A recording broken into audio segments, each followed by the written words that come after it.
저희가 교회는 생명의 삶으로 말씀을 전합니다.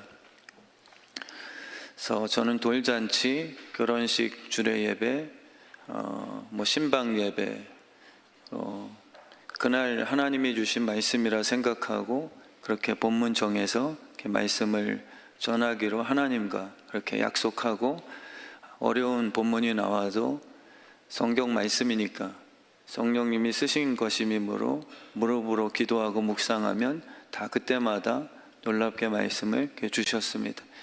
그래서 우리 주의 뜻 성함교회 모든 성도님들은 이 생명의 삶을 이게 지금 얼마 하는지 모르겠지만 구입해 주셔서, 성경책이 있는데 왜 또 구입하냐가 아니라 뭐든지 이렇게 좀 열심 내주시고 집중해 주시면 생각보다 나쁜 게 별로 없습니다.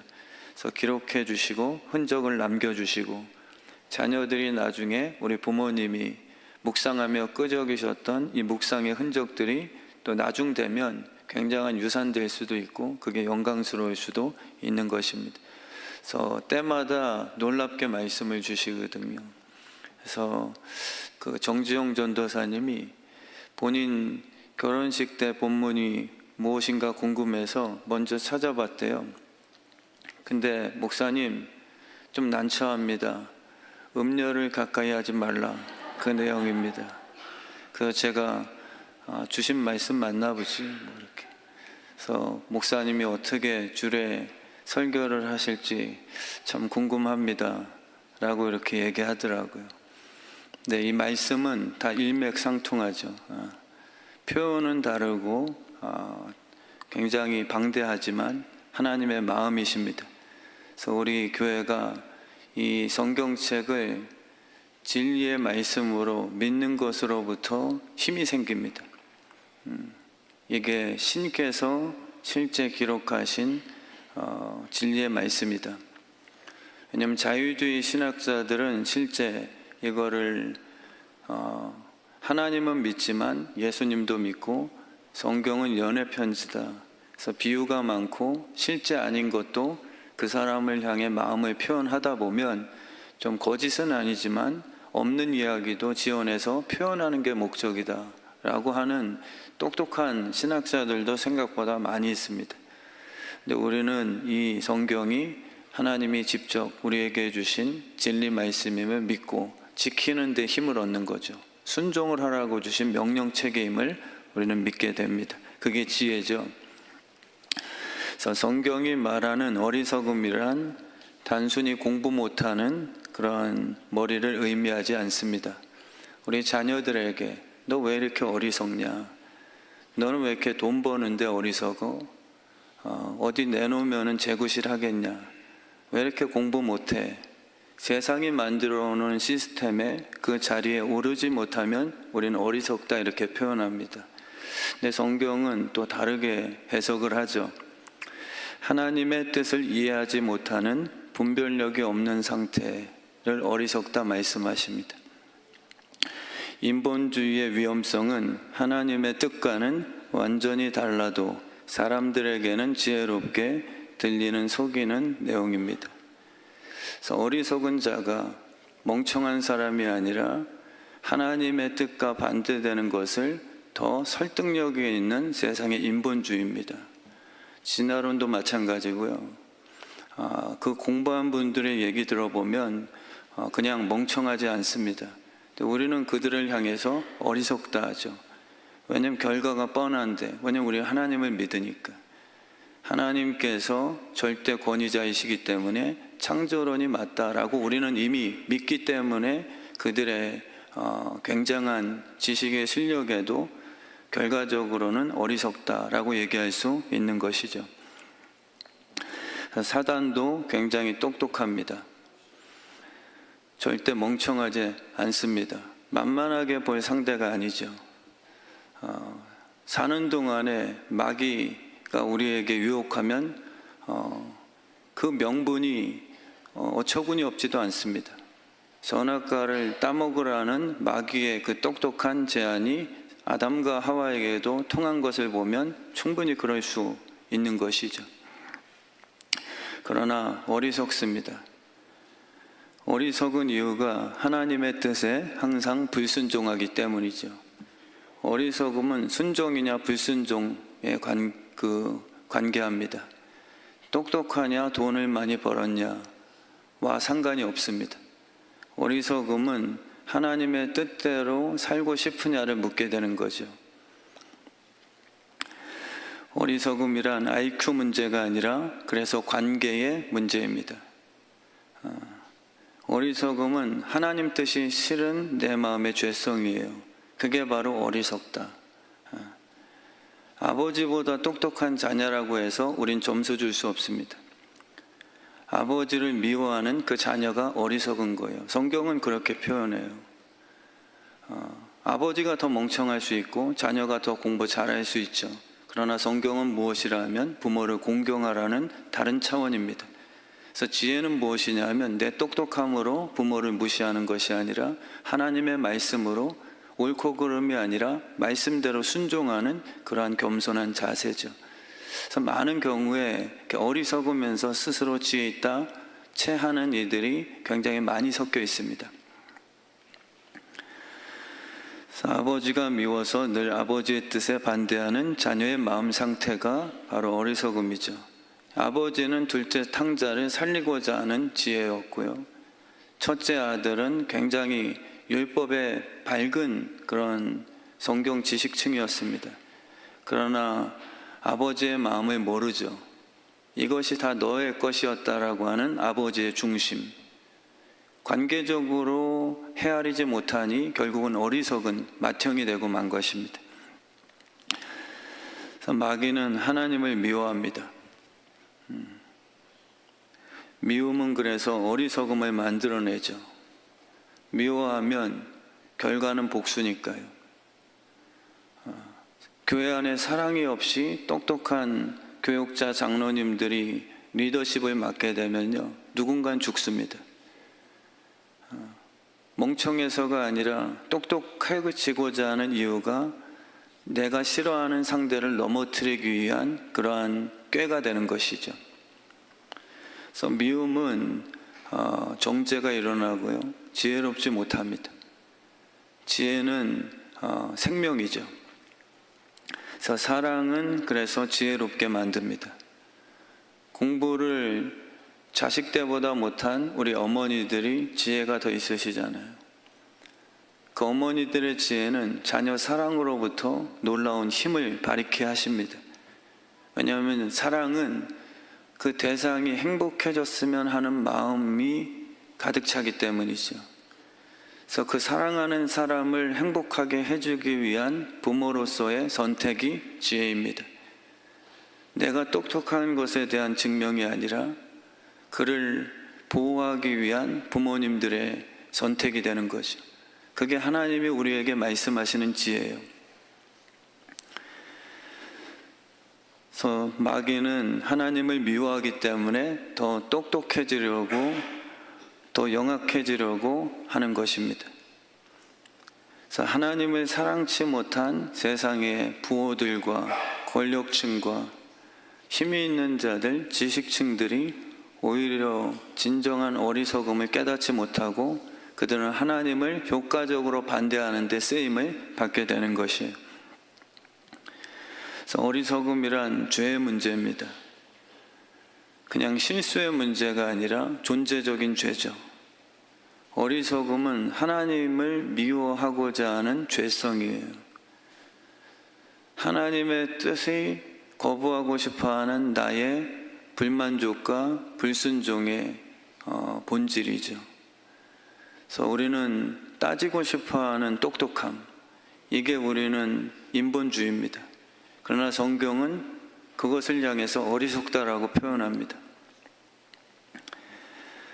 베드로가 예수님을 지키려고 말구의 귀를 잘라버린 사건이 뭐 그렇게 어리석은 그런 모습이 되겠습니까? 저 같은 목사에게는 의리 있다. 그리고 좀 맞지 않더라도 야, 지금 그럴 때가 아니야. 지금은 검을 집어넣어라 라는 단순한 경고, 조언을 할 수 있는 그 예수님의 상황이었음에도 주님께서는 존재로 꾸짖으셨습니다. 너 왜 이런 실수를 해가 아니라 사단아 물러가라는 그 속에 있는 존재로 그것을 드러내셨죠. 그러니까 어리석음은 무엇이냐 하면 그럴싸합니다. 주님을 빼앗기지 않으려는 자기 판단. 그러나 존재가 악해요. 그게 문제입니다. 똑똑한 얘기를 했기 때문에 그 사람이 옳은 게 아니라 그 마음속의 동기죠. 근데 그게 보이거든요. 주님은 다 보셨어요. 그래서 무슨 말씀을 할 때 성경에 보시면 그 속마음을 이미 간파하시고 그것을 드러내 주시는 장면들이 많이 있습니다. 목사인 저도 주님 같을 수는 없으나 또 여러분도 자녀의 마음을 읽으시는 부모의 능력들이 증명되시잖아요. 그러니까 사단아 물러가라고 책망하신 이유가 주님은 본인을 위하는 척하는 베드로의 그 의리의 결정에 속지 않으셨다는 거예요. 너 참 괜찮구나, 선임 장로하자가 아니라 하나님의 일을 망치려고 하는 너의 존재가 도대체 누구냐, 하나님의 일을 망치고 싶어 해요. 근데 누구에게도 물어봐도 똑똑한 얘기 하십니다. 교회가 싸우잖아요. 그러면은 2층, 3층 교회가 나눠집니다. 그럼 각자 층마다 가서 이유를 물어보세요. 누가 진실합니까? 왜냐하면 틀린 얘기 하는 사람이 없거든요. 사람에게는 다 실수가 있어요. 2층 교인들에게도 실수가 있고 3층 교인들에게도 실수가 있습니다. 그러면은 힘 있는 자가 깔아뭉개는 것으로 승리하죠. 근데 성경은 그게 아니라 누가 지혜 있는 자냐, 누가 진심이냐, 누가 주님의 교회를 진짜 살리고 싶어하는 생명력이냐, 그냥 비판이 아니라 저 사람 옳지 않아요 라고 하는 자기의 그냥 의의가 아니요, 정말 살리고 싶어하는. 마치 솔로몬 앞에서 두 여인이 찾아왔는데 한 여인은 내 자녀가 아니에요 라고 멍청하게 거짓말을 하면서까지도 내 아이를 살리고 내 싶어했던 그 어머니의 심장이 지혜죠. 그러니까 살리고 싶은 마음이냐, 아니면 지적해서 누르고 싶어하는 그런 어리석음이냐. 저도 목사로서 그건 분별하기 위해 기도하는 거예요. 다툼이 일어나면 무릎으로 그걸 묻는 거예요. 누가 진짜 찬양팀을 살리고 싶어하는 걸까? 누가 진짜 예배를 살리고 싶어하는 걸까? 누가 하나님의 영광을 진심으로 생각하지? 예수로서 담임 목사인 내가 십자가를 져서라도 여기서 내려올지라도, 만약에 제가 죽어서 교회가 살아날 수 있다면 그런 지혜가 십자가의 지혜거든요. 지혜는 뭐냐 하면 하나님이 영광 받으시는 기쁨이에요. 근데 우리는 그게 아니거든요. 우리가 원하는 대로 네가 하나님의 아들이라면 내려와 봐라 라는 결과를 만들어내야 그게 지혜죠. 근데 그게 어리석음이거든요. 내가 이기는 것, 내 뜻대로 끌고 가는 것.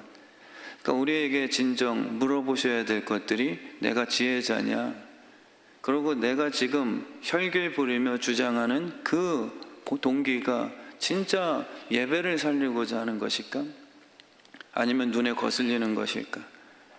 예배를 살리기 위해, 교회를 살리기 위해서라면 기꺼이 내가 죽어도 상관없다 하는 게 십자가의 지혜죠. 근데 우리는 내가 죽지 않고 내가 옳은 것을 주장하여 이기는 싸움이 그게 승리라고 우리는 고집합니다. 그래서 하나님의 길을 막는 어리석은 생각이 바로 그게 어리석음이죠. 그래서 어리석음은 권위에 대한 도전이 되는 것이에요. 하나님의 권위, 그분이 이루고 싶어 하시는 진짜 뜻, 그것을 우리 때문에 이렇게 방해가 될 수 있는 거죠. 온 우주의 주관자 되시는 하나님의 원리를 깨버리려는 교만함입니다. 이미 다 만들어 놓으셨어요. 목이 마르면 물을 마셔야 갈증이 해소된다는 그분의 그 원리. 하나님은 우리 인생을 복 주시기 위해서 원리를 만들어 놓으셨는데 선악과를 먹고 나서 가시와 엉겅퀴라는 깨진 원리가 이제는 자라나기 시작합니다. 그리고 그게 옳다고 생각해요. 그게 제일 큰 죄의 큰 증상 중에 하나입니다. 뽑아내야 되는데 그 가라지를 갖고 우리는 알고기를 하고 우겨대기 시작하는 거죠.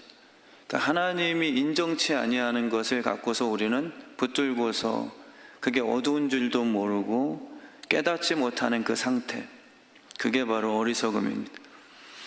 그래서 마귀의 목표는 하나님의 방법과는 완전히 반대되는 방법들을 사용하여 인간들에게 자신이 신이 되려고 하는 그러한 교만성이죠.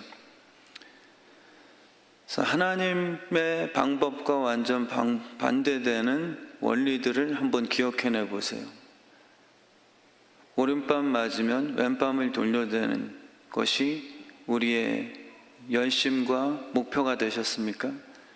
아니면은 성경은 읽었지만 마귀가 이 세상에 뿌려놓은 거짓된 정보들, 이기는 자가 승리야, 손해보지 마라, 무슨 섬기는 자가 더 높다고 하냐, 이거는 그냥 비유적이지, 무조건 깨부셔, 이게 마귀가 우리에게 속여놓은 세상 성공 원리죠. 그게 미혹이고요. 근데 거기에는 남는 게 없습니다. 왜냐하면 하나님이 주권자시니까요. 그분이 최후에 심판하실 유일한 재판장이십니다. 그래서 오른밤을 맞으면 패하는 거야. 참지 말고 복수해라. 그리고 높은 자리에 앉아서 내가 원하는 것을 얻어내라. 우리의 심장이 고장난 거거든요. 오늘 말씀처럼 그들은 악을 행하지 못하면 분해서 잠을 못 잔대요.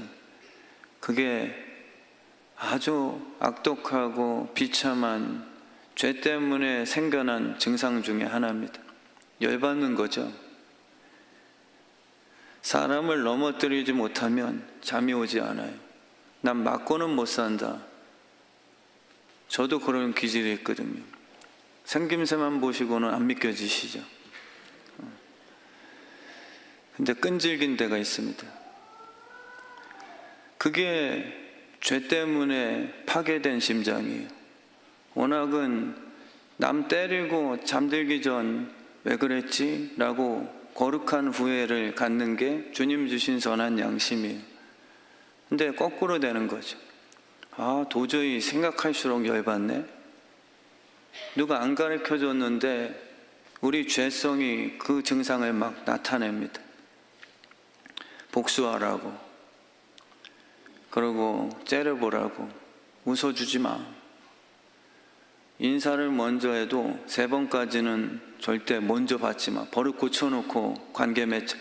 이게 다 마귀가 주는 잘못된 승리감이에요. 우리 심장이 고쳐져야 돼요. 바뀌면 됩니다. 저도 사실 쉽지 않아요. 저도 목사임에도 승부욕이 있거든요. 그래서 어제도 결혼식 주례를 했는데요. 주례가 길었다고 그 매니저분한테 엄청 혼났거든요. 30 인사도 안 했는데 벌써 쪽지가 올라왔어요. 설교 같았으면 이거 30도 안 되거든요. 근데 쪽지가 올라와서 식순이 밀리고 있으니 주례사 좀 빨리 끝내주시오. 그래서 제가 봤어요. 근데도 또 한 번 와서 그 제일 높은 매니저 되시는 아저씨 같은 분이 이거를 저한테 탁탁 치시면서 보라고 그렇게 하시더라고요. 그래서 제가 조금 더 하고 끝냈습니다. 그랬더니 제가 서 있었거든요. 왜냐면 축도가 남아있어서. 근데 이분이 또 찾아오세요. 신경 쓰이잖아요. 자꾸 뭐라고 하니까. 그래서 저한테 오더니만은 왜 서 계세요? 그러더라고요. 저 축도 남았는데요. 그랬더니 아직도 순서가 남아있어요? 축도가 뭐냐요? 짧게 기도하고 끝날 거니까 너무 염려치 마세요. 그러니까 또 막 저를 째려보면서 빨리 좀 끝내주세요. 솔직히 주례사가 너무 길었어요. 그러면서 막 가더라고요. 그래서 제가 옛날 같았으면 안경 벗고 진짜 이렇게 한번 째려볼 수 있거든요. 저도 이렇게 힘을 주면은 쌍꺼풀이 생기는 그런 스타일이거든요. 이렇게 하면은. 근데 진심으로 혈기 부리면 남는 게 뭐냐? 지혜는요, 복된 결과죠. 참음보다 더 아름다운 영화예요. 잠시 고난보다 하나님이 약속하신 결과적인 축복, 그게 우리에게 없는 거죠. 그냥 통쾌함. 한번 욱박지르고 째려서 제 앞에서 굴복시키는 그 원리. 근데 거기에는 진심도 없어요. 뒤에 가서 저 욕하겠죠. 저 목사 자식은 주례사도 길게 하더니만 승깔도 장난 아니야. 뭐 이러겠죠. 근데 제 생각에는 그래도 제가 사진 찍는데도 막 뭐라 그래요. 계속요. 나오래 놓고서 제가 나오니까 목사님은 잠깐 저기 좀 들어가 계세요. 솔직히 그때는 살짝 흔들렸어요, 제가. 근데 제 아내가 끝나고 나서 저한테 유심히 봤대요.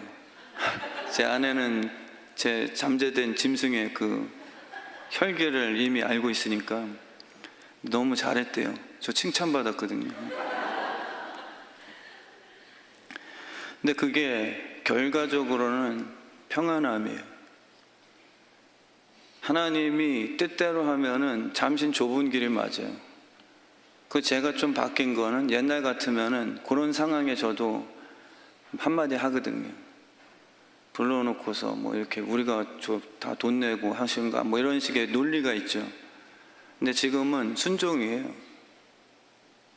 운전을 하다가도 끼워줍니다. 이젠 다 끼워줘요. 예전 같으면은 진짜 빵 대고 막 이러거든요, 저도. 최근에도 한 번 또 빵 될 뻔했어요. 교회 거의 가까이 오는데 앞차 흰색 차가 너무 천천히 가는 거예요.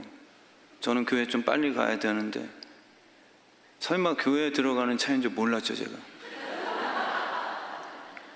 그래도 끝까지 잘 참았어요. 들어오고 보니까 정지용 전도사예요. 빵 될 거 그랬어요. 그래도 교육자는 뭐 상관없으니까. 우리의 삶의 영화스러움은 주님의 기쁨이거든요. 주님이 칭찬해 주시는 승리예요. 거기에 솟아나는 감격이 있어요. 영적 도파민이 그때 나와요. 그 의학 박사 의사 선생님이요, 영상 많이 보고 SNS 쇼츠 보고 하면은 순간에는 도파민이 나와서 스트레스가 다 없어지는 것처럼 느낄 뿐이지, 계속 그런 걸 보면 오히려 혈액 검사를 하면 혈액 속에 스트레스 수치가 더 높아지고 결과는 우울증, 불안증, 수면 장애래요. 그게 참 묘한 원리잖아요. 근데 운동을 하고 걸으면 힘은 든데 지치는 게 아니라 원리에 따라서 잘하면 장수가 오기 시작한대요. 그게 하나님이 주신 원리예요. 근데 지혜는 그 결과를 알죠. 근데 어리석은 사람은 욱하고 끝내버리는 그 통쾌함이에요.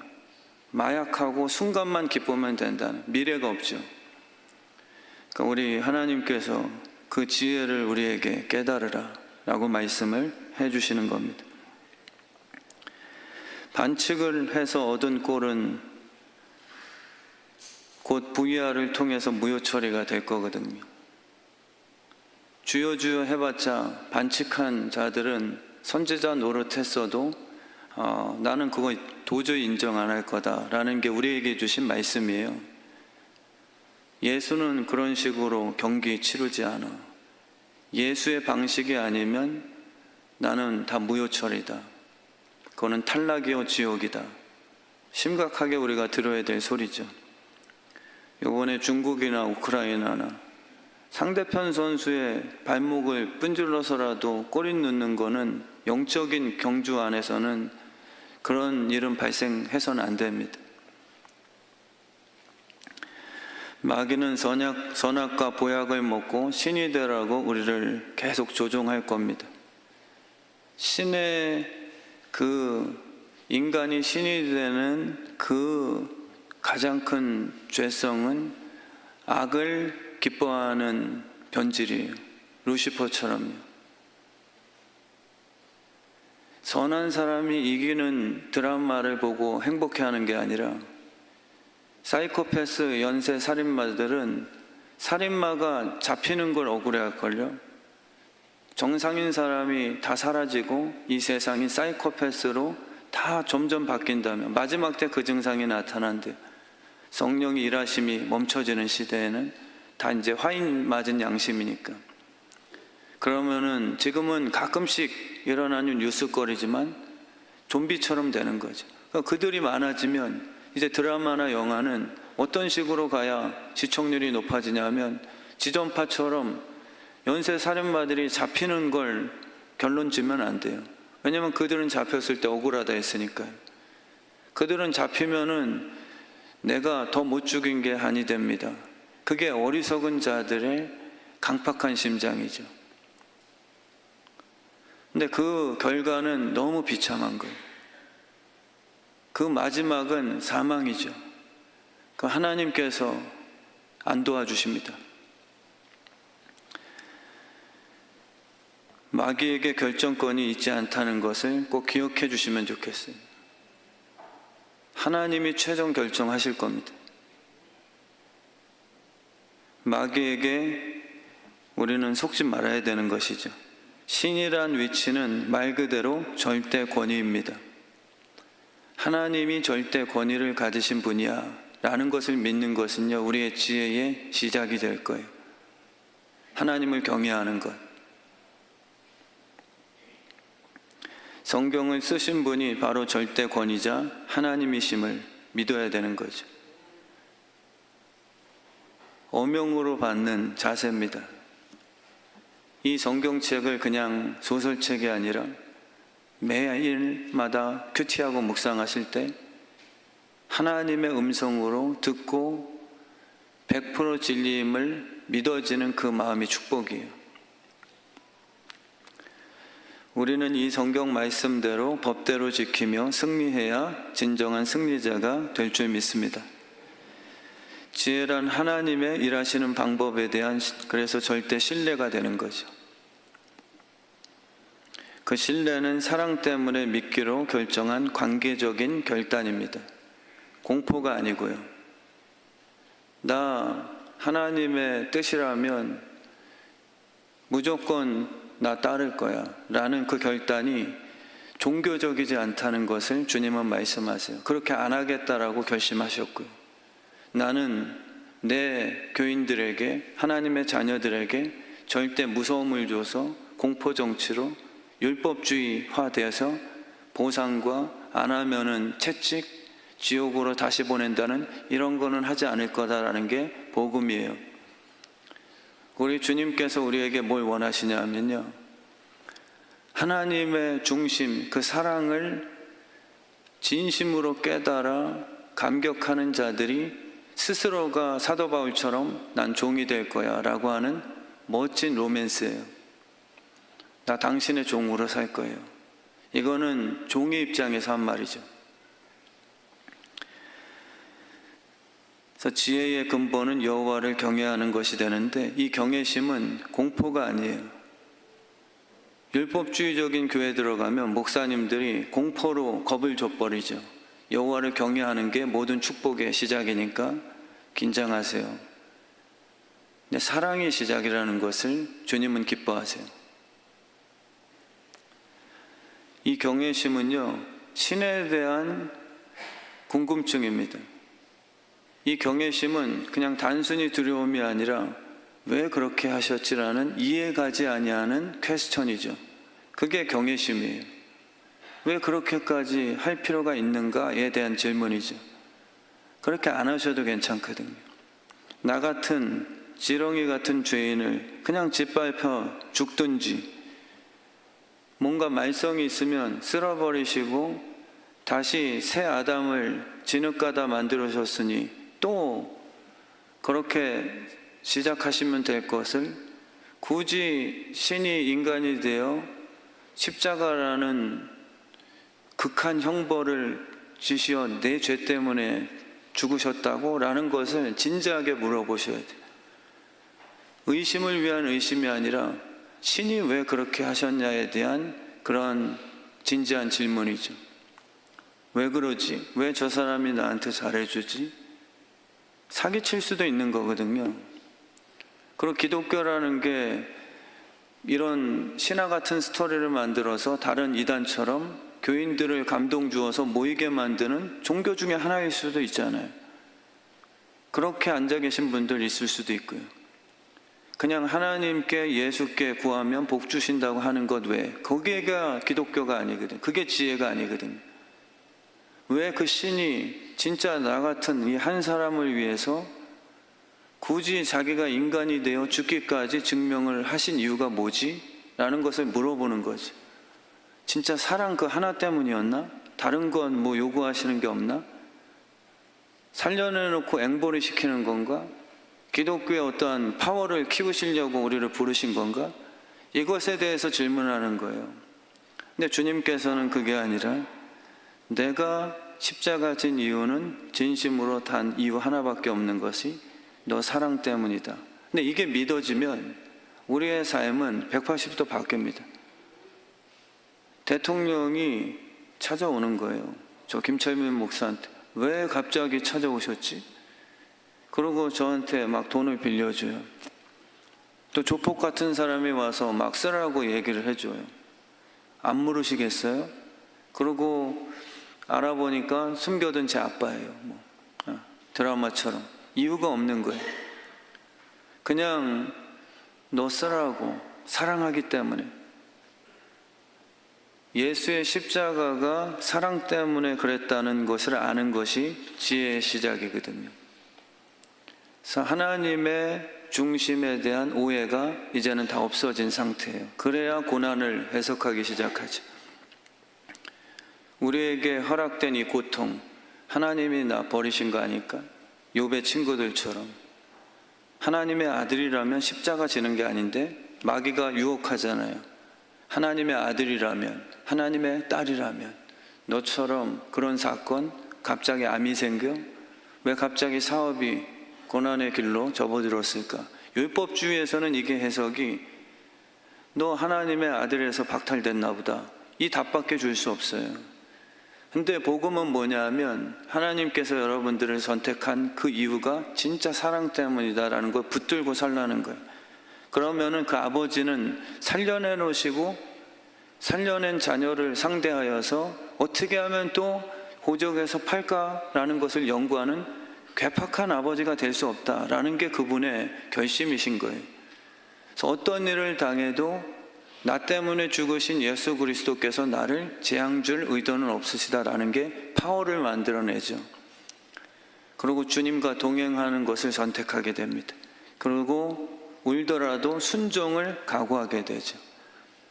그걸 통해서 우리 아버지가 기대하시는 내 삶을 통한 열매를 반드시 보고 싶어하는 끈기가 생기는 거예요. 근데 우리는 너무 쉽게 대충 넘어가거든요. 대강 사는 거, 신비주의로. 고난을 너무 쉽게 그냥 답해버리고 싶어하는 목사님들의 그 조급함들, 귀찮음들.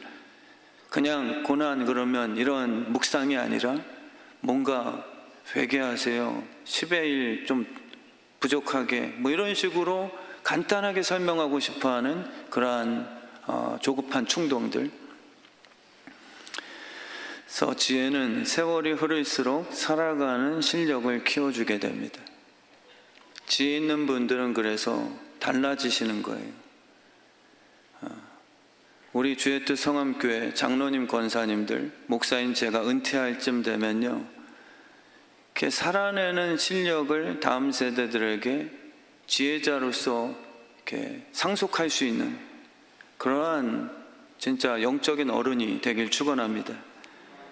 산삼은 오래될수록 사람들에게 인기 있는 이유가 다른 게 없잖아요. 그 속에 들어있는 성분 때문이거든요. 산삼을 발견하면 기분 좋은 이유가 내 몸과 하나 되면 생명이에요. 그게 지혜거든요. 독소가 아닙니다. 근데 아무리 겉으로 예뻐도 오라도 독버섯이라면 멀리하죠. 왜냐하면 함께하면 결과가 사망이니까요. 그거는 속일 수 없다고 얘기하는 거예요. 독이 있냐 아니면 사랑 생명력이 있냐. 우리의 존재는 그래서 빛과 소금이에요. 그것은 행위의 문제가 아니라 우리의 성분을 그 속에 들어가서 그 사람을 살려내고자 하는 사랑 때문에 행위를 만드는 것뿐이죠. 소금을 먹여줘야 되니까 착한 행실로 그 속에 소금을 먹여주기 위해 착한 행실을 하는 거지, 우리가 착한 행실을 했다 해서 소금이 만들어지는 것은 아니거든요. 그러니까 우리를 불러주신 그 이유는 존재의 성분이에요. 그래서 어둠 속에 우리가 들어가서 그를 살려내는 그런 축복의 통로인 것이죠. 지혜로운 사람은 살아갈수록 언어가 멋져집니다. 그것은 성령님이 주시는 축복이 맞아요. 그냥 그거는 단순한 노력이 아니라 예수 뿌리가에 연결된 가지들의 결과물이에요. 성향에 따라서 조금 다를 수는 있지만 열매는 다 동일합니다. 그 미소가 중후해지며 고귀하고 위기 상황에서도 여유를 느낄 수 있는 든든한 리더가 되어주시죠. 정말 우리 교회가 그렇게 됐으면 좋겠습니다. 예수님의 그 모습처럼요.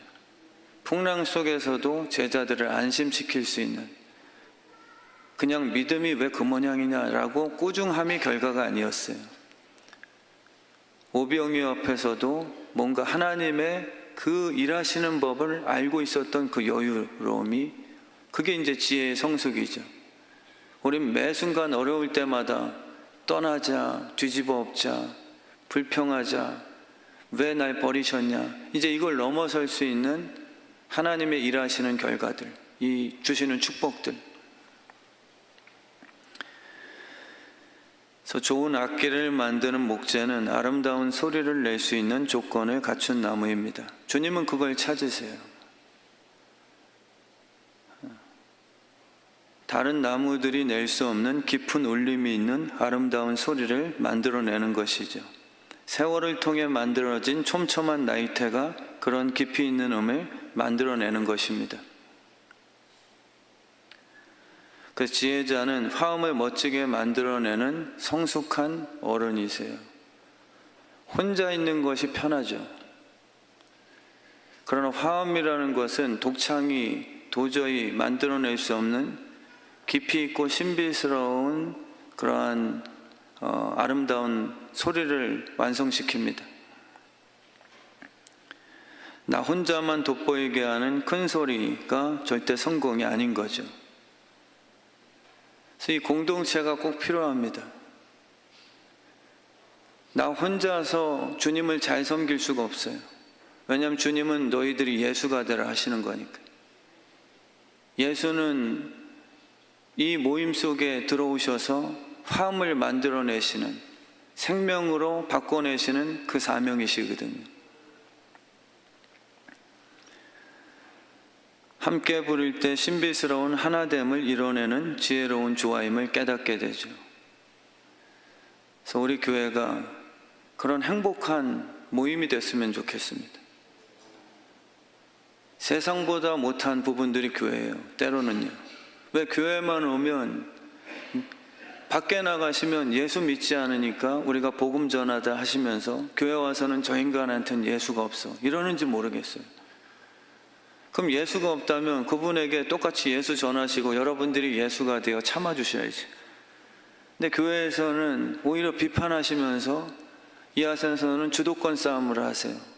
우리 교회는 그게 아니라 정말 오시면 하나님을 발견할 수 있는, 예수 그리스도의 향기를 발견할 수 있는 그런 교회가 되길 축원합니다. 혼자일 때보다 더 아름다운 공동체가 돼야 진짜 실력이죠. 그래서 지혜자는 고난을 대충 넘기려고 혈기를 내세우지 않습니다. 그냥 말고의 길을 잘라버려서 예수님의 십자가 길을 점프하려고 시도하지 않아요. 성령을 받아서 한 걸음씩 나아가죠. 바둑이라는 게임은 알까기로 한 판에 승부를 걸 수가 없습니다. 한 수 한 수 장시간을 걸쳐 끈기와 인내심을 놓치지 않고 집중력을 사용하여 지혜로운 한 수 한 수가 만들어낸 최후의 승리죠. 인생을 그렇게 부르신 거예요. 마귀는 자꾸 속이죠. 한 방에 가자. 말고의 귀 자르고, 근데 거기에서는 승리의 수가, 신의 묘수가 나오질 않아요.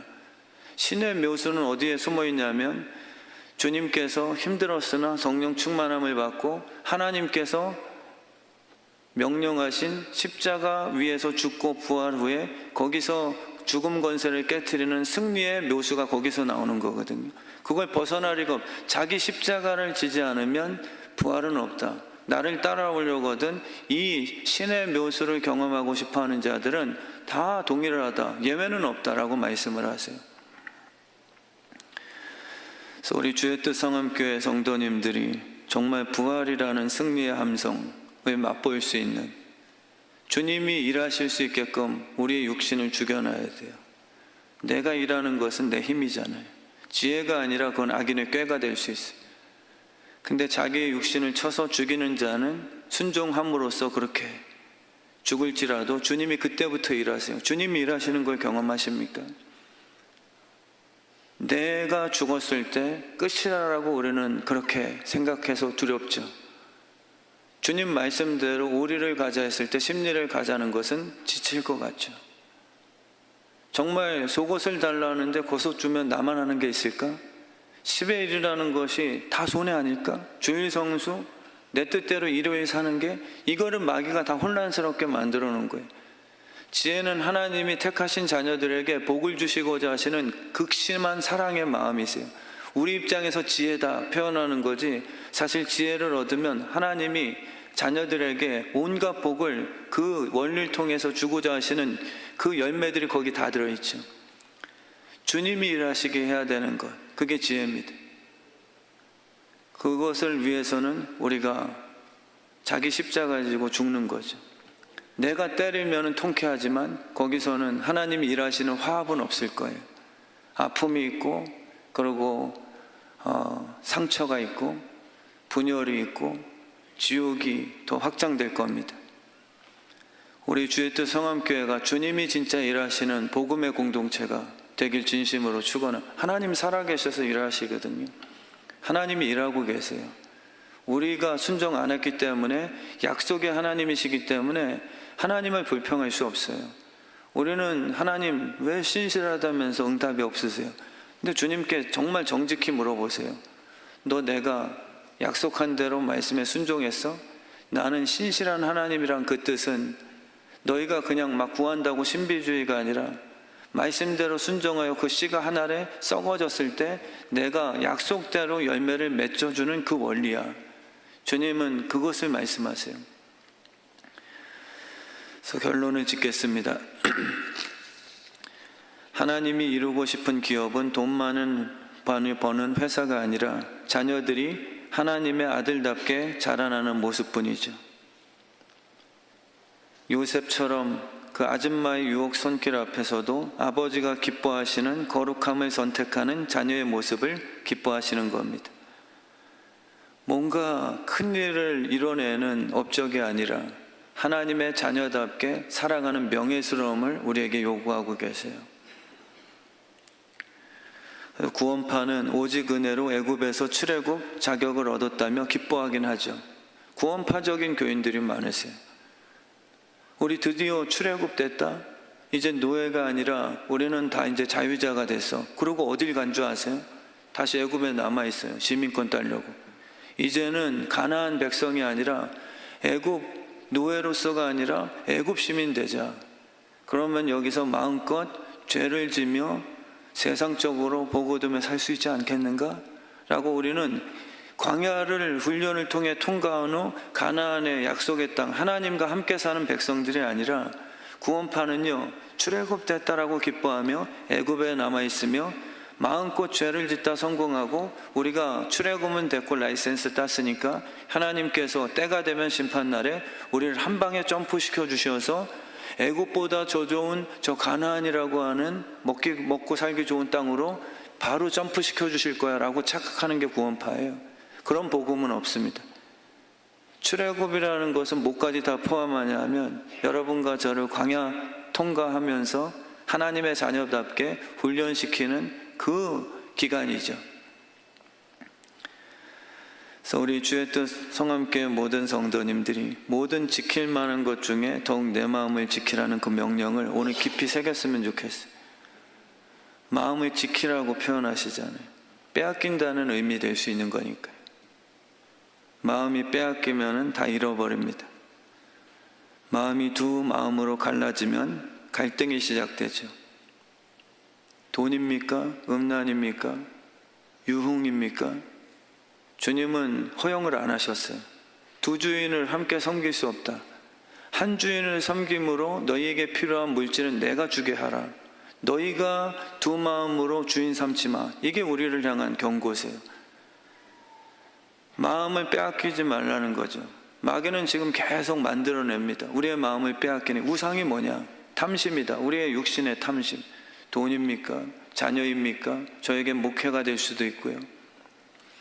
그래서 하나님께서는 오직 신랑은 예수만 임을 너희가 인정하라 라고 요구하십니다. 오직 예수로 말미암아.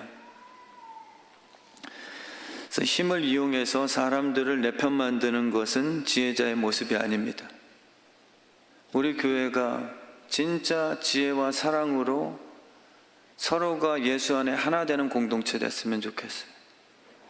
제가 카리스마 있고 교회를 성장시켜서 유명한 목사가 되면 재정이 넉넉하고 하면 제 옆에 꼬이는 분들이 계시겠죠.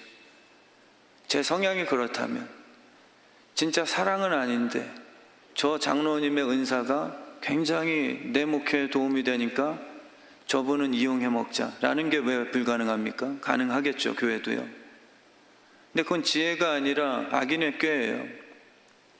정말 사랑이라는 것은요, 그분들의 마음의 중심이 서로가 인정하고 존중하는 그 관계의 상태죠. 그래서 세상 정치인들도 권력을 이용해서, 돈을 이용해서, 음란을 이용해서 내 사람 만듭니다. 그게 우리의 모습이에요. 교회에서도요. 힘을 이용해서 내 편 만드는 거죠. 그럼 나중에 다 떠나갑니다. 그리고 진심도 없어요. 저는 목회자로서 1000명의 교인이 있더라도 정말 100명의 할머니, 어머니, 권사님일지라도 제 마음의 중심을 이해해 주시고 목사님, 제가 기도합니다. 힘내시고 주님 주신 뜻대로 말씀 선포하시고 제가 돕겠습니다 라는 분들 100명이 있는 것이 저에게는 복된 목회가 될 수 있는 거죠. 그래서 하나님은 뇌물을 원하시는 신이 아니시라는 거예요. 권력은요, 뇌물 받기 위해서 조작을 하는 거예요. 근데 하나님은 그런 헌금 필요 없다는 거예요. 목사로서 저도 갈림길이죠. 진심으로 사랑하고 사랑받는 목회가 되는 우리 교회가 되길 축원합니다. 하나님을 기쁘시게 하는 일이 나도 기뻐하며 진심으로 그렇게 살고 싶어하는 열정이 회복됐으면 좋겠어요. 그래서 좌로나 우로나 치우치지 말고 내 발을 악에서 떠나게 하는 그런 우리 주의 뜻 성함교회 성도님들이 되길 축원합니다.